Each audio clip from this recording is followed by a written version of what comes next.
جس نے اپنی سگی بیٹی کے ساتھ بدفعلی کی اور اس بدفعلی کے نتیجے میں اس کی بیٹی حاملہ ہو جاتی ہے اور ایک ناجائز بچے کو جنم دیتی ہے۔ یہ واقعہ پاک پتن کا ہے جہاں ایک باپ درندہ بن گیا جس نے اپنی سگی بیٹی کو بھی معاف نہیں کیا۔ پاک پتن کا علاقہ ہے احمد یار، جہاں پر تھانے میں ایک ایف آئی آر درج ہوئی ہے جس کا مقدمہ نمبر ہے 664/24۔ یہ ایک عورت ہے پروین بی بی، جس نے اپنے سابقہ شوہر کے خلاف مقدمہ درج کروایا ہے کہ میرے شوہر نے میری بیٹی کے ساتھ بدفعلی کی ہے اور وہ حاملہ ہو گئی تھی اور اس نے ایک ناجائز بچہ پیدا کر دیا۔ تو اصل کہانی کیا ہے اس واقعے کی وہ بھی میں آپ لوگوں کو بتا دیتا ہوں۔ اب 2002 میں نیاز احمد نامی شخص کی شادی ہوتی ہے پروین نامی عورت کے ساتھ۔ اب وقت گزرنے کے ساتھ ساتھ پروین کو اور وقت گزرنے کے ساتھ ان کے گھر اللہ تعالیٰ ان کو بیٹی جیسی نعمت سے نوازتا ہے اور وقت گزرتا رہا۔ اب جو نیاز تھا اس کو شک تھا اپنی بیوی کے اوپر کہ میری بیوی کے کسی مرد کے ساتھ ناجائز تعلقات ہیں، تو جاننے کی کوشش کرتا رہا، اپنی بیوی کے اوپر شک کرتا تھا، لیکن کوئی ایسا سراغ اس کو نہیں ملا جس سے اس کو پتہ لگ سکے کہ میری بیوی کس مرد کے ساتھ ناجائز تعلقات میں ہے۔ اب ایک وقت ایسا آتا ہے جب وہ اپنی بیوی کے اوپر شک کرتا تھا تو گھر میں لڑائی جھگڑا شروع ہو جاتا ہے۔ آہستہ آہستہ لڑائی جھگڑا اس حد تک بڑھ جاتا ہے کہ نیاز احمد اپنی بیوی پروین کو طلاق دے دیتا ہے۔ طلاق دے دیتا ہے تو یہ اپنی بیٹی کو لے کر اپنی والدہ کے گھر چلی جاتی ہے اور تقریباً 8 ماہ کا عرصہ اپنی والدہ کے گھر گزارتی ہے۔ جب یہ اپنے شوہر کے گھر میں تھی تو اس کو ملنا ملانا بہت مشکل تھا۔ جب اپنی والدہ کے گھر گئی تو اس طرح کی رکاوٹیں ختم ہو گئی، فون پہ باتیں اور ملنا جلنا عام ہو گیا۔ تین نے فیصلہ کیا کہ میں اس مرد کے ساتھ شادی کر لوں گی۔ اب ہوتا یہ ہے کہ پروین نامی عورت جس مرد کے ساتھ ناجائز تعلقات میں تھی اسی مرد کے ساتھ شادی کر لیتی ہے۔ یہ شخص کون تھا؟ یہ نیاز احمد جو اس کا پہلا شوہر تھا اس کا دوسرا بھائی تھا جس کا نام قاسم ہے، اور اسی کے ساتھ یہ شادی کر لیتی ہے اور شادی کرنے کے بعد اسی گھر کے اندر چلی جاتی ہے جہاں سے اس کو ڈیورس ہوئی تھی۔ تو سوچا کہ یہ کیا ہو گیا کہ اس نے میرے بھائی کے ساتھ شادی کر لی ہے، یعنی کہ یہ اتنی غلیظ عورت ہے، میں نے اس کو چھوڑا ہے اور اس نے میرے بھائی کے ساتھ شادی کر لی ہے۔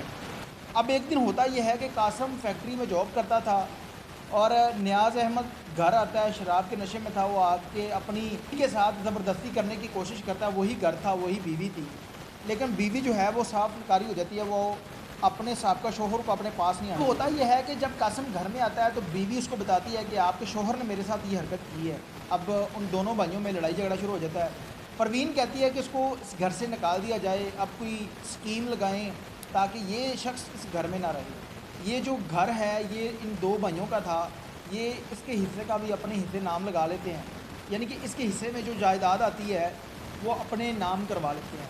اب یہ بد کردار عورت اپنی بیٹی کو تیار کرتی ہے کہ یہ شخص نشے میں رہتا ہے، میں اپنی بیٹی کو بھیجوں گی، یہ اس کے ساتھ درندگی کرے گا اور میں اس کے اوپر ایف آئی آر کروانے کی دھمکی دوں گی، اسے بلیک میل کروں گی تاکہ یہ گھر جو ہے وہ ہمارے نام کر دے۔ اپنی اپنی بیٹی کو تیار کیا، یعنی کہ قاسم نامی شخص اس نے اپنی سوتیلی بیٹی کو کہتا ہے کہ آپ نے اپنے باپ کے پاس جانا ہے اور یہ کام کرنا ہے۔ ظاہر سی بات ہے کہ اس کی بیٹی بھی جوان ہو چکی تھی، تقریباً 20 سے 22 سال اس کی عمر تھی۔ اب وہ ہوتا یہ ہے کہ یہ شراب پی کے گھر آتا ہے، یہ عورت جس کا نام پروین ہے، یہ اپنی بیٹی کو اپنے سابقہ شوہر کے پاس جب وہ اس کے پاس جاتی ہے تو وہ شراب کے نشے میں اپنی سگی بیٹی کے ساتھ درندگی کرتا ہے اور جب وہ واپس آتی ہے تو کچھ دن گزرنے کے بعد اس کی بیٹی حاملہ ہو جاتی ہے۔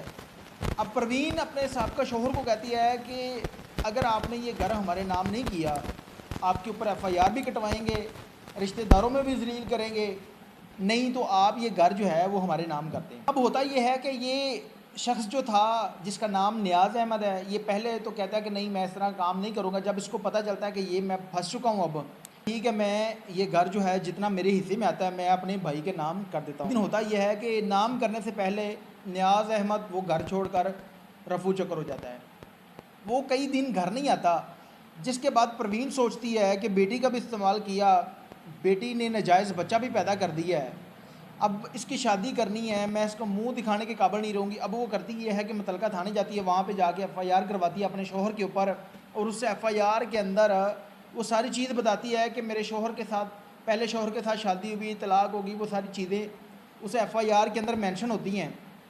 اور کہتی ہے کہ میرے شوہر نے آ کے میری بیٹی کے ساتھ زبردستی کی ہے، جبکہ یہ سارے کا سارا وقوع اس چیز کے الٹ ہے۔ اب اس عورت نے خود اپنی بیٹی کو اس شخص کے پاس بھیجا جو کہ نشے میں دھت تھا۔ اب اس نے اپنی بیٹی کے ساتھ درندگی کی۔ اب اس شخص کے اوپر ایف آئی آر بھی ہو چکی ہے۔